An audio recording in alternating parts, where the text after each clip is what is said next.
Okay, people, so this is my beautiful writer, Joanna, who you've met before, probably on the live feed. And we are just finishing what? Tell them. So they'll shut up and leave. Working on the Heart Butt blog. It's a lot of information. It's so much information, and I don't think people realize not only do you have to write it, but you have to put the videos with it, and you've got to put the pictures, and you've got to have the proper links and then you have to have it programmed. Science. And, yeah, all that kind of stuff. So... but when we got done, of course, she goes straight into, okay, well, let's talk about my body. And so we were talking about posture, which, by the way, is part of the Heart Shape, but blog, because your posture has an awful lot to do with the way that your muscles fire and whether or not your fascia is good. So I'm going to I was just about to take her through it without filming, and I thought, well, that's silly. I'll just go ahead and go live. So, all right. So first things first, Joanna, you want to do your feet shoulder width apart and line them up. The hardwood floors are great, okay? So then I want you to, I'll film your feet. Okay, so shift your body to the front. So you're just gonna lean to the front, and then lean to the back, and then lean to the right, and then lean to the left, and then stop right in the center. And just feel what that feels like to actually find the center of the feet, okay? So it's like front, back, side, tack them down. And I always tell people that you should have your second and third toe, like somebody put, you know those, when you do, have you done a slip and slide with Caleb? And they have those stakes in the ground. I want you to feel like right there between your second and third toe that you have a stake driving you down right there. Okay, so you feel the actual weight through the feet. We tend to shift it, you know, up the chain somewhere, okay? So she was telling me what her chiropractor told her, and I was like, nope, that's not right. So do some mummy arms just so I can see your spine. Okay, so I've done this video and sent it to many of you before about having 2 fingers and 4 fingers. So right now, she's only supposed to have 2 fingers here, and all of this is supposed to be on the wall. So Joanna, use your core muscles to pull your low back towards the wall, and you can drop your arms now. I cannot even get my back against the wall. So where do you feel the tightness? Most of the time, it's hip flexors or not having access to the core. Which one do you feel? Well, my core is firing. And also watch bending the knees. That's one thing people do is they try to bend their knees to get up under them. So you really should be like as much against the wall as you can get. 2 fingers. And then the 4 fingers comes right here at the base of the neck. Because she was talking about opening her shoulders. But the bottom line is this, if you are arched, how in the world are you supposed to have your shoulders open? So I always tell people, you'll do all of that first. So you got to get in the feet. Then you got to pull your pelvis up under you. Then you've got to lengthen your head to where you feel like someone is actually pulling you up by the crown of your head. And then you've got to take your shoulders and your hands and slide them down your body. At the same time, you feel like you're pulling an elevator up in your stomach. Does that make sense? Oh, perfect. And when you sit like that... No problem. Yeah. I can't even get there. I can't even get my back. Well, it's something you have to practice. Pressure in my calves. Okay, so interesting enough, that's what my mother felt was her calves. So what that tells you is that your posterior line is so used to being arched that when you actually lengthen it, the calves are where your fascia is trapped. It's probably the surface line. It could be the spiral line. Okay, so this is a huge diagnostic tool to see, you know, where your fascia is jacked. Where else do you feel it? So you go where it's tight. That's where you would blast. So for you, I can see it. Like I just want to get into your hip flexors.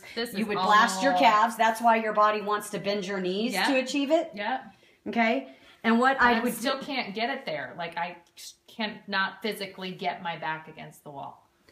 Okay. So what we know so far is that it's calves and it's hip flexors. So what I would tell Joanna or any of you to go and do right away is go heat up in sauna bath, whatever you're going to do, and just blast the hip flexors and the calves. Then guess what you're going to do? You're going to come straight back to the wall, balance it out, make sure that you don't have the pelvis rotated one way or the other. Check to see if one boob is more in front of the other because you can also have rotation. See if you can pull up at the head like an elevator, up right here at the belt buckle like an elevator, and then slide your arms down your body, okay? Because that gets you out of your neck as far as posture, okay? So if you can do all that at once and you don't feel tugging, then you have a natural posture that you can base off of.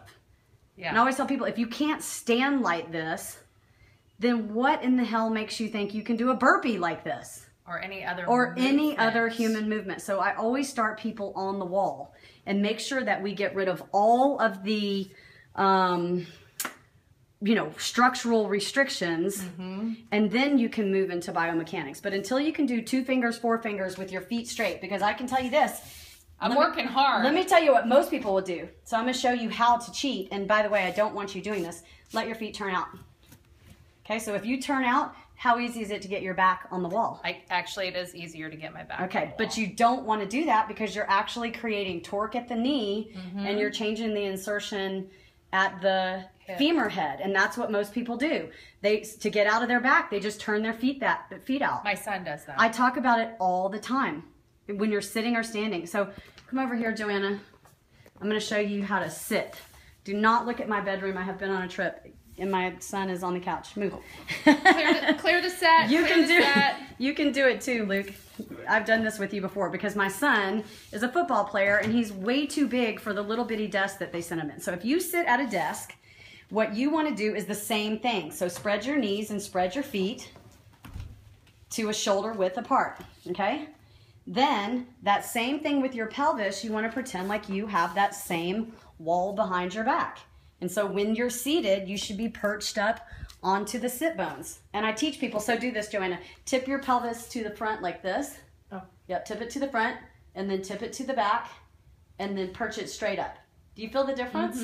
And once you sit there, then you don't have to hold on with this, and you don't have to do anything with your head. No, I felt a tug in my knee when I did that hip rotation. Okay, so now, what does that tell you? Where do you blast? The knee. So it's not a thing that you do. It's multiple things that you do. You do it, Luke, and see if you have anywhere that you pull. So straight feet, tip your pelvis front, so arch your back, roll down and tip your pelvis back, and then perch straight up, and then drop your shoulders. Do you feel any restriction?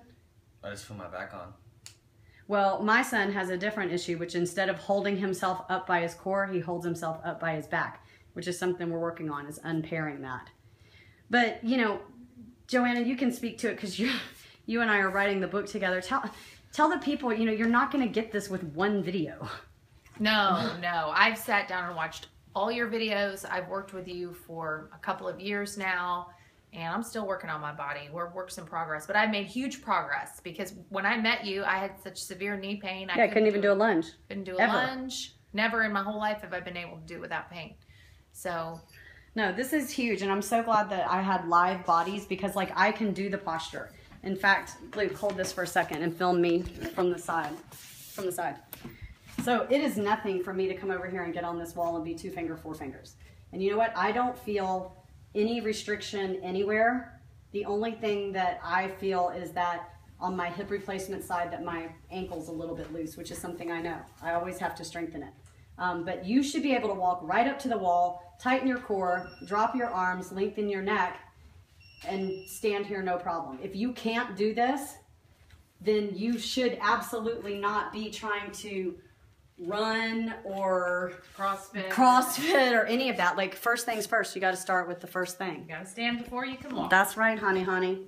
And that, from the Black family and the Hunt family, is a peace out. Why am I always so ugly during every